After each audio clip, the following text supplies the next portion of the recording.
Hola de nuevo. En los videos anteriores hemos estado hablando de los conceptos de errores y particularmente los errores aplicados a un proceso de medición. En este video vamos adicionalmente a considerar un tipo muy particular de medidas y de procesamiento de errores en esas medidas, y es lo que vamos a llamar medidas individuales. En este caso, las medidas individuales las encontramos, por ejemplo, cuando usamos aparatos poco sensibles que me producen, que cuando yo repito varias veces una medida, siempre, indistintamente de cuántas veces repita la medida, siempre me dan el mismo resultado. En ese caso, pues no tiene utilidad tomar muchas repeticiones de una medida y en este caso nos enfrentamos entonces a tener una única medida, un único valor experimental para reportar o para tratar de encontrar cuánto nos estamos aproximando a la medida real de ese observable. En estos casos particulares, entonces tenemos que buscar una estrategia para calcular o para reportar ese error, esa incertidumbre en la medida, y es allí donde utilizamos para estos casos particulares el valor de la apreciación o de la constante del instrumento de medida particular que estemos utilizando. Un ejemplo típico sería, por ejemplo, utilizar o tratar de identificar cuál es el error que yo puedo cometer al hacer una medida individual utilizando, por ejemplo, un flexómetro o una cinta métrica como la de la imagen. Y cómo puedo comparar ese error, esa incertidumbre que yo puedo cometer en una medida, por ejemplo, si lo comparamos con la incertidumbre que introduciría la medición con un instrumento más sensible como un PRI o un calibrador. En este caso, entonces, lo importante cuando tengo una medida individual es reportar la incertidumbre como la apreciación o, dicho de otra manera, el valor más pequeño que yo puedo medir con el instrumento particular con la que esté haciendo la medida. Para el caso del ejemplo del flexómetro, pues la medida más pequeña, esa apreciación que yo tengo con este instrumento sería de 1 milímetro.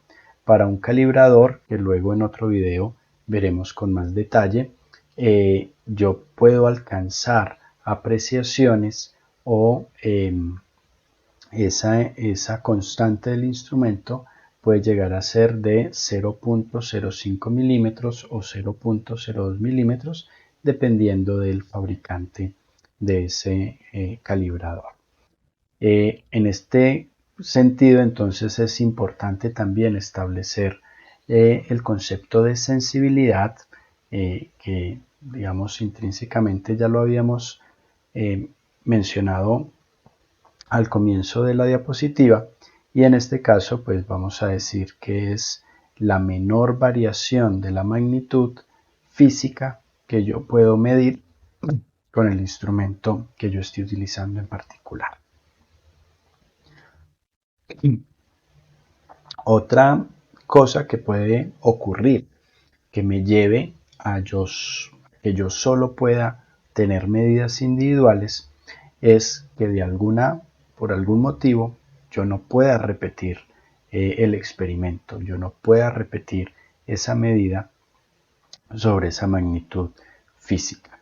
Supongan que es un suceso que ocurre una sola vez y yo solo tengo un chance de hacer esa medición. No puedo generar, no puedo lograr de manera fácil las mismas condiciones para que el experimento se repita y yo pueda realizar esas múltiples repeticiones de la medida. En estos casos, entonces también me tengo que conformar con esa medida individual y de la misma manera tengo siempre que haga la medida, siempre que hablo de una medida, siempre tengo que reportar una incertidumbre, siempre tengo que calcular o estimar el error asociado con esa medida. Cualquiera de estos dos casos, que sea en el que yo esté inmerso, pues me muestran la relevancia de tener una teoría para el cálculo de los errores de medidas individuales. Para aproximarnos entonces a una forma de hacer esos cálculos de esos errores, vamos a ver estas cortas definiciones. Vamos a arrancar por definir a X mayúscula como el valor de una medida verdadera. Aquí me refiero con verdadero es cuál sería el valor real de un observable o de una magnitud física a la cual yo quiero acceder, la cual yo quiero medir. Habitualmente ese valor no lo conozco, es lo normal. Si lo conociera, pues no sería necesario realizar una medida. Entonces, hipotéticamente, digamos matemáticamente, vamos a establecer esa variable X mayúscula como un valor que no siempre conozco. Lo que yo sí voy a conocer siempre es el valor medido de ese observable, de esa magnitud física que yo quiero cuantificar. Esta la voy a denotar entonces con la letra X minúscula. Teniendo estos dos valores, el valor verdadero y el valor medido, yo puedo establecer precisamente cuál es el error que estoy cometiendo en la medida. Simplemente restando estos dos valores, X mayúscula y X minúscula, tengo un valor, un cálculo exacto del error que yo estoy cometiendo al realizar esa medida. Vuelvo e insisto, normalmente no conocemos el valor verdadero de la medida y por ello este error que yo estoy definiendo en esta operación de resta realmente no puedo calcularla, simplemente la estamos poniendo acá de manera hipotética. Con esto entonces podemos definir el concepto fundamental de error absoluto como precisamente esa diferencia entre el valor verdadero y el valor medio de una medida. Esto también nos lleva entonces a la definición del valor operativo que sí voy a poder calcular o sí voy a poder estimar, que es el que vamos a llamar el límite del error absoluto. Una manera de entender este concepto y esta diferencia entre el error absoluto y el límite del error absoluto, voy a tratar de plasmarlo con esta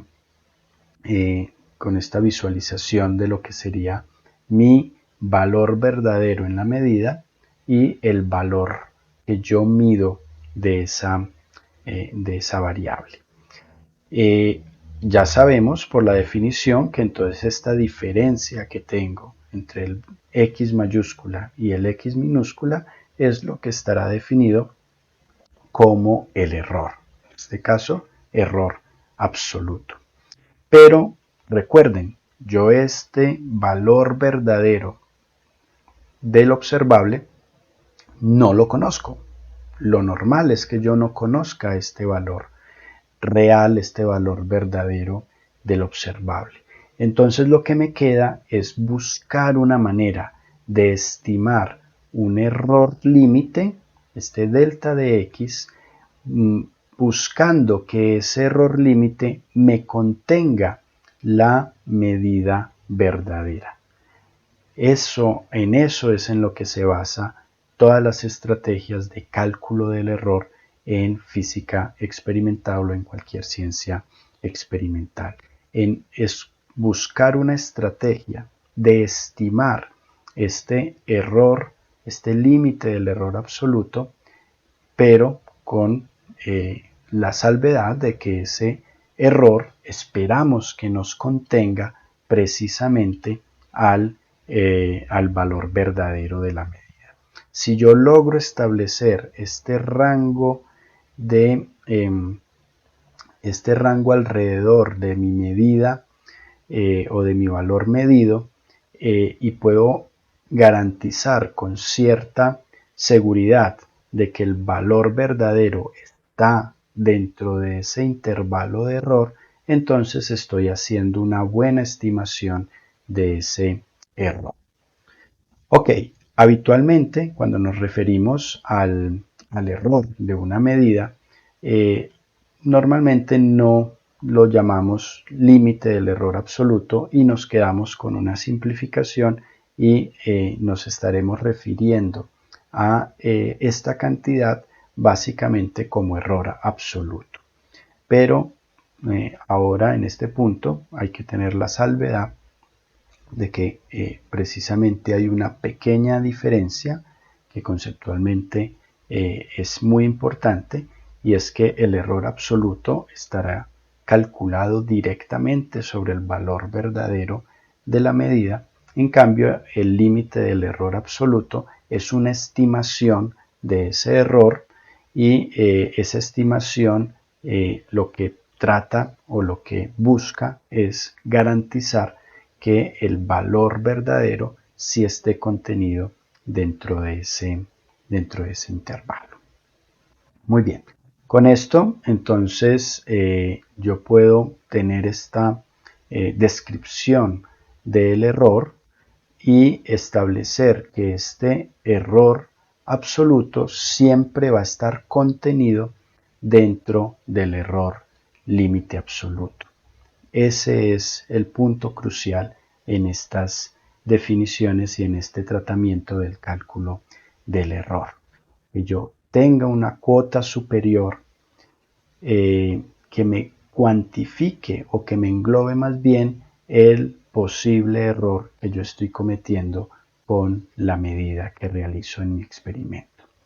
Y de esta manera, entonces, siempre podré garantizar que el error verdadero está dentro de este rango, arrancando con el intervalo por la izquierda y llegando hasta el intervalo por la derecha, centrado en el valor medido y con una cota superior inferior exactamente igual al límite del error absoluto. Y esta es entonces la forma habitual en la que nosotros reportamos una medida experimental. El valor que me arroja mi instrumento de medida es el X minúscula en este caso, y el valor que me arroja el cálculo del error es precisamente esa incertidumbre, ese error absoluto generalmente y un poco ligeramente cambiando el término, el error absoluto que me indica cuál es la posible variabilidad, el posible intervalo en el cual yo encuentro o puedo garantizar que voy a encontrar el valor verdadero. Muy bien, en estas medidas individuales yo también puedo utilizar otra manera de representar los errores, como es por ejemplo la representación del error relativo. En esta definición que ustedes ven acá, pueden notar que este error relativo está referenciado o me está contrastando el valor de la medida verdadera contra el valor medido de esa variable o de ese observable físico. Por eso estamos estableciéndolo con este apelativo de error relativo. ¿Okay? Esta definición es bastante útil, por ejemplo, cuando yo quiero comparar un resultado experimental contra un resultado teórico. Entonces yo en el resultado teórico puedo utilizarlo como si fuera mi valor verdadero, o más bien en este caso diríamos el valor esperado, y puedo calcular entonces con respecto a la medida del experimento, a la medida experimental, qué tanto me estoy alejando, y eso lo puedo calcular con esta fórmula a través de esta definición del error relativo. De la misma manera, yo puedo también definir o utilizar una definición muy parecida de error relativo, pero ahora mi numerador no es el error absoluto, sino que sería el error límite absoluto. Que recuerden que en los casos normales este es el valor que yo habitualmente sí conozco y puedo estimar en mi experimento. Y de esta manera entonces también tengo otra forma de calcular el error relativo ya más operativo, ya más conectado a la realidad de la toma de datos experimentales. Muy parecido a esto que acabamos de definir, me sirve para definir también el error relativo porcentual. Son básicamente las mismas fórmulas, solamente que las multiplico por 100 para tener un porcentaje de error relativo. De la misma manera lo puedo hacer con respecto al valor real o al valor esperado, o lo puedo hacer respecto a ese error límite absoluto que habíamos definido en la diapositiva anterior. Un ejemplo para tratar de visualizar la utilidad de calcular este tipo de errores relativos lo podemos ver con este pequeño ejemplo. Aquí estoy suponiendo que estoy haciendo una medida en un experimento y esa medida me arroja un valor de 10 unidades. No voy a utilizar aquí ningún valor particular de unidades y el experimento, por ejemplo, el instrumento, me dice que yo en esa medida tengo una incertidumbre, tengo un límite en el error de 5 unidades. ¿Sí? Entonces mi medida es 10 unidades y el error absoluto es de 5 unidades. Entonces puedo calcular, me puedo preguntar cuál será el error relativo porcentual en este caso, y haciendo aplicando las fórmulas muy fácilmente nos damos cuenta que acá estamos obteniendo un error relativo porcentual del 50%. La interpretación de esto pues es básicamente fácil de ver, y es que el error que yo tengo, que yo estimé para esta medida, es de la mitad del valor de la propia medida, ¿cierto? El error es de la mitad de la propia medida. Ahora comparemos este ejemplo con otro ejemplo hipotético en el cual miren que voy a tener exactamente el mismo error, la misma incertidumbre de 5 unidades, pero ahora mi medida es de 100 unidades. Yo vuelvo a calcular el error relativo porcentual y miren que ahora me arroja un error relativo del 5%. Y con estos dos ejemplos entonces podemos ver realmente la utilidad de calcular estos errores relativos, porque aquí precisamente el mismo error me está, en dos ejemplos distintos, me está arrojando dos significados diferentes cuando los contrasto con respecto a la propia medida. En este caso, este error, que sigue siendo 5 unidades, es menos importante relativamente al contrastarlo con la medida, comparativamente a este otro caso donde el error, el mismo error instrumental, me está arrojando un valor relativo mucho más importante, obviamente comparado con respecto a la medida. Muy bien, en estas medidas experimentales, si sobre el experimento opera un sistema en un estado regular, entonces es de esperarse que el sistema mismo no aporte efectos aleatorios apreciables al resultado de la medida. Eso precisamente es lo que lleva a que la medida sea una medida individual. si yo no tengo variabilidad en la medida, cada que yo repita la medida voy a obtener el mismo valor. ¿Ok? En estos casos, entonces yo considero que la cantidad que ya definimos delta de x, que la vamos a seguir llamando, como les dije, el error límite, es una medida que depende solamente del instrumento. Es una medida que depende solamente del instrumento. Y en estos casos, entonces, lo normal es que el fabricante del instrumento me indique cuál es esa posible cantidad que yo me puedo equivocar cuando realizo una medida individual con ese instrumento. Y es por eso que a eso también lo llamamos el error instrumental.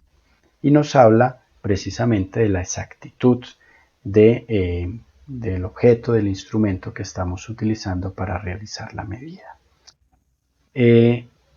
Para estas consideraciones de estimar el error instrumental, habitualmente se considera cuál es el error de lectura del instrumento, que está definido por esta relación donde C mayúscula la llamamos la apreciación o constante del instrumento y el delta es el número de subdivisiones entre dos rayas, pensando aquí cuando ponemos rayas, el caso habitual, por ejemplo, de un flexómetro o de un pie de rey, donde las rayas me indican cuáles son esas posiciones de medida que yo puedo establecer cuando comparo mi instrumento contra el objeto que yo quiero medir. De todas maneras, estos conceptos de apreciación de la constante del instrumento o el número de subdivisiones vamos a tratar de explorarlo más adelante en otro video. Cuando tenemos el caso de un experimento en el que yo hago medidas únicas, medidas de una sola repetición, también me voy a encontrar con situaciones en las que esas medidas de una sola repetición las necesito para realizar medidas indirectas, es decir, hago operaciones con esas medidas que yo obtengo directamente de un instrumento, pero a través de esas operaciones matemáticas casi siempre yo estimo otra variable o estimo otro observable dentro de mi experimento, es decir, lo que ya habíamos llamado como medidas indirectas. Cuando yo me enfrento a esto, y ojo que estamos de nuevo recalcando que estamos en medidas únicas, es decir, de una sola repetición, entonces tengo también que estimar cuál va a ser el error que me genera o que me permite cuantificar el grado de exactitud con el cual yo estoy estimando esa propia medida indirecta.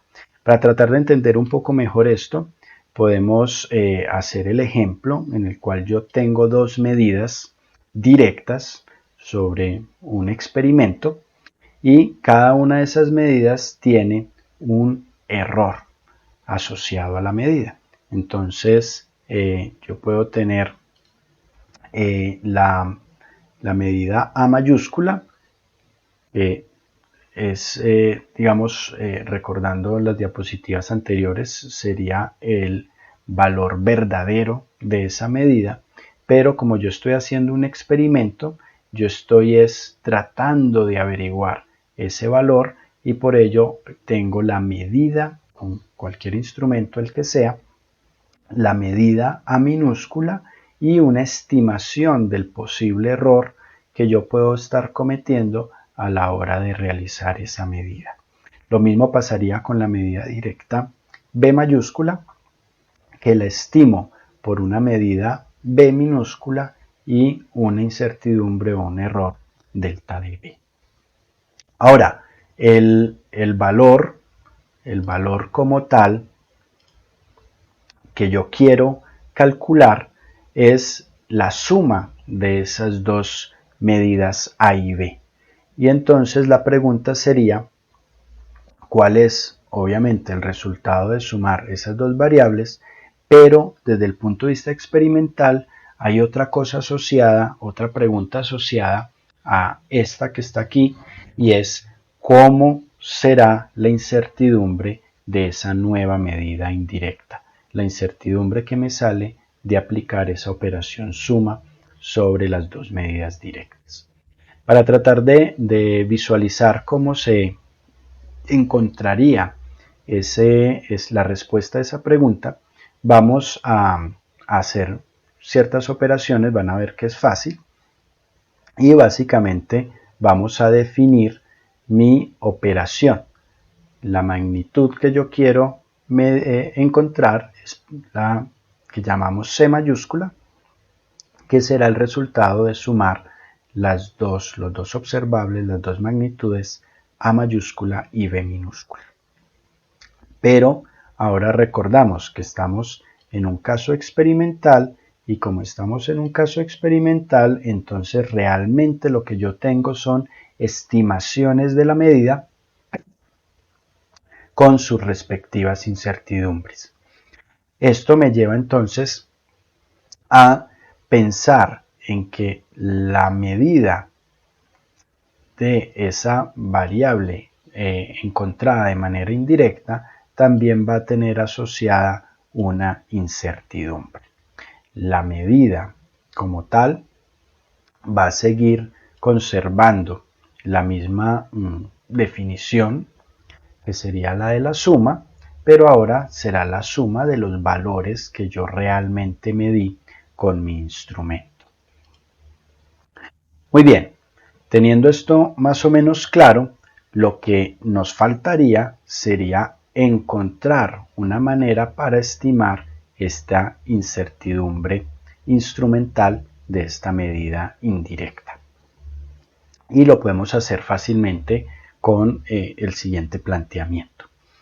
De esta medida que yo estoy estimando de manera indirecta, yo puedo establecer cuál sería el valor máximo que yo podría obtener, lo máximo que yo me podría desplazar en esa estimación de la medida indirecta C, estableciendo un límite superior para precisamente las medidas directas A y B.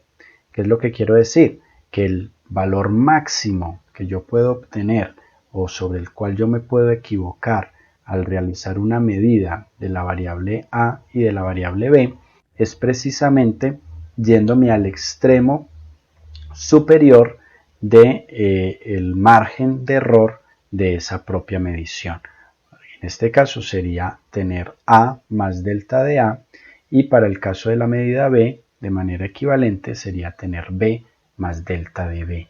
Y esto sería un estimativo de cuánto es lo máximo que me puedo equivocar a la hora de reportar la medida indirecta C a través de las medidas directas A y B.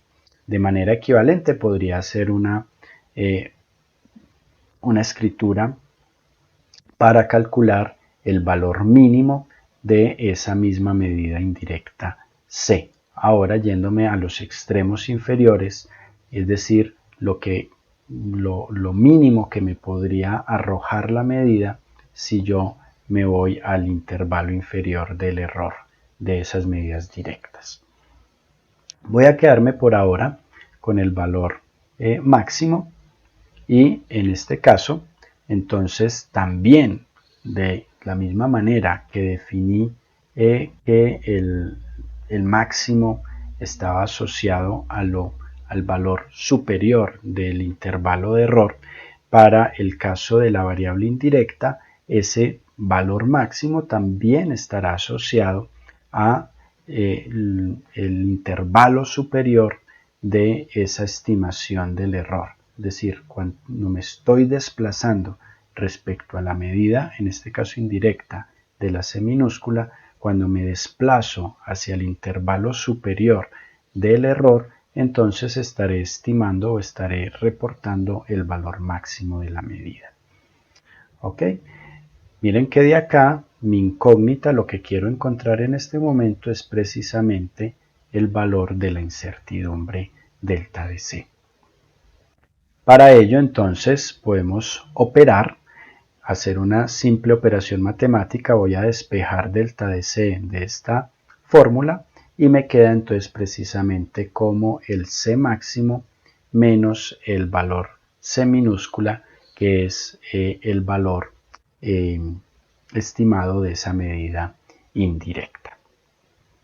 Acá podrán ver entonces que fácilmente puedo reemplazar este valor de C máximo que tenía reportado o que tenía establecido en esta ecuación anterior, la voy a reemplazar acá, y el valor del C minúscula, que es el valor indirecto de esa medida a través de la operación suma, que es el que voy a despejar acá. Observen las rayas de valor absoluto.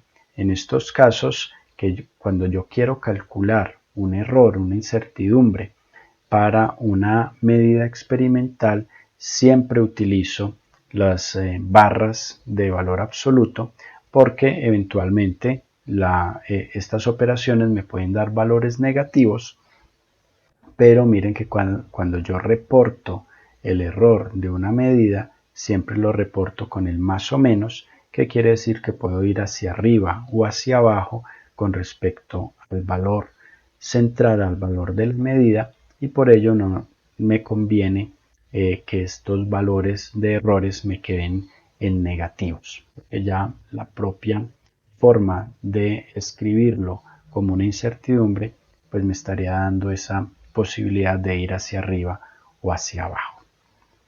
Muy bien, reemplazando los valores de manera muy sencilla, tenemos entonces de nuevo aquí esta parte que sería la correspondiente a el C máximo y esta otra que sería la correspondiente al C minúscula.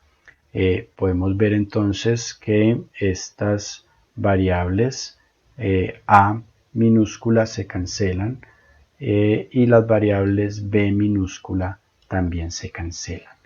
Con lo cual, finalmente, nos quedaría con que ese error límite para esta medida indirecta, este error límite absoluto para esta medida indirecta, quedaría simplemente como la suma de los errores de las medidas individuales. Y de esta manera entonces hemos podido deducir cómo encontraríamos el error asociado a una medida indirecta obtenido a través de los errores de las medidas indirectas involucradas en el cálculo que me permite calcular, valga la redundancia, esas medidas indirectas. Acá lo hemos hecho para una operación suma, pero si fueran otro tipo de operaciones, si tuviera otro tipo de relaciones entre esas variables que me permiten obtener la medida indirecta, pues tendría que hacer un cálculo similar a este, pero teniendo en cuenta las nuevas operaciones matemáticas. No vamos a hacer esas deducciones en este curso. En un curso posterior se van a encontrar con los procedimientos habituales, los procedimientos matemáticos habituales para encontrar esas fórmulas que me permitan calcular esos errores de las medidas indirectas. Vuelvo, insisto, acá no lo vamos a hacer, pero sí sí vamos a operar, vamos a utilizar como unas tablas para poder calcular esos errores a través de las medidas indirectas. Y son estas las que tenemos acá. Acabamos de demostrar el error de la suma y se van a encontrar con una sorpresa que también se puede demostrar fácilmente siguiendo los mismos pasos de la diapositiva anterior, y es que el error de la operación resta, es decir, si yo estoy restando ahora dos variables x y y, el error me encuentro con que es otra vez la suma de los errores. Es decir, yo hago una medida directa de dos variables, x y y. Cada una va a tener un error asociado, delta de x y delta de y. Y si mi variable indirecta es la resta de esas dos variables directas, me voy a encontrar que para calcular la incertidumbre de esa medida indirecta, de nuevo tengo que sumar los dos errores individuales. Estos son pues características de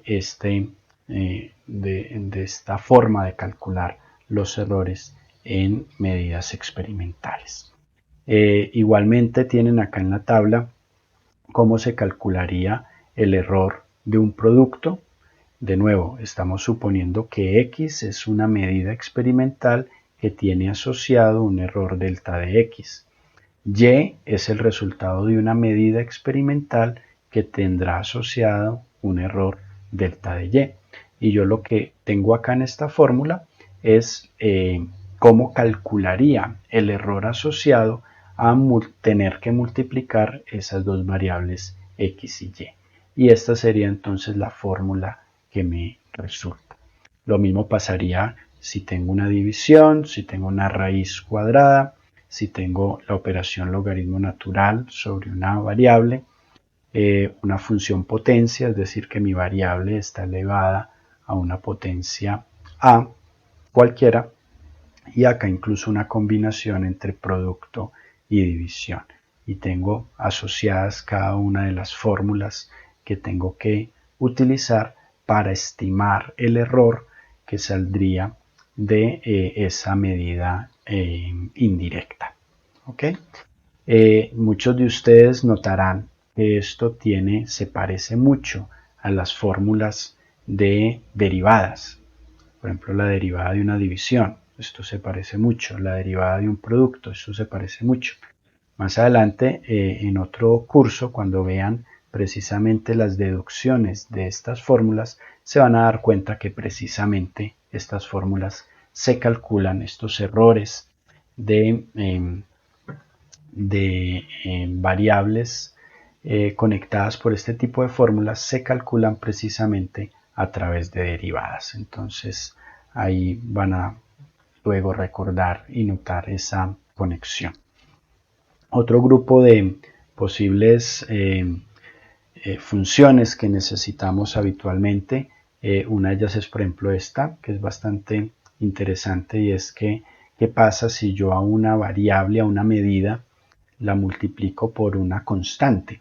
¿Cómo cambia entonces la incertidumbre asociada a esa operación matemática? Y básicamente es que yo tengo que multiplicar también a la incertidumbre por la misma constante para encontrar la incertidumbre de esa medida indirecta que estará relacionado con esta operación de producto por una constante. Igualmente, para las operaciones trigonométricas también se tienen las relaciones para obtener las incertidumbres asociadas a una medida indirecta que esté mediada por medio de una de estas operaciones trigonométricas.